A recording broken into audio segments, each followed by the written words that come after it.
کن چیزوں سے وضو ٹوٹ جاتا ہے؟ تو وضو پیشاب، پخانہ، ری کا خارج ہو جانا، نیند۔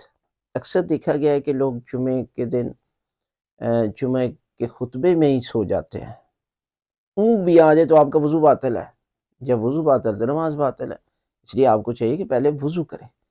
لہذا نیند کی وجہ سے بھی وضو باطل ہو جاتا ہے، اور نیند کے بعد اگر بندہ بے ہوش ہو جاتا ہے، مست ہو جاتا ہے، اس سے بھی وضو باطل ہو جاتا ہے۔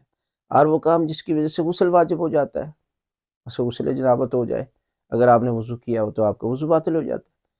اگر آپ نے وضو کیا ہو حیض آ جانے کی وجہ سے بھی وضو باطل ہو جاتا ہے۔ لہٰذا ان کاموں کی وجہ سے وضو باطل ہو جاتا ہے، اور لہٰذا انسان کو پتہ ہونا چاہیے کن چیزوں کی وجہ سے وضو، اگر ری خارج ہو رہی ہے اور آپ نماز پڑھ رہے ہیں اور نماز کو مکمل کر رہے ہیں تو پھر آپ کی نماز کا کوئی فائدہ نہیں ہے، آپ کی نماز باطل ہو گئی ہے۔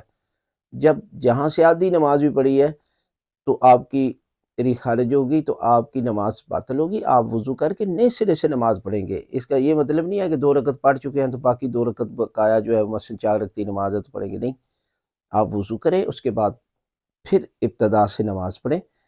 تو یقیناً آپ کو علم ہونا چاہیے کہ جو مسائل آپ کی زندگی میں آتے ہیں ان کا یاد کرنا ہر ایک پر واجب اور ضروری ہے۔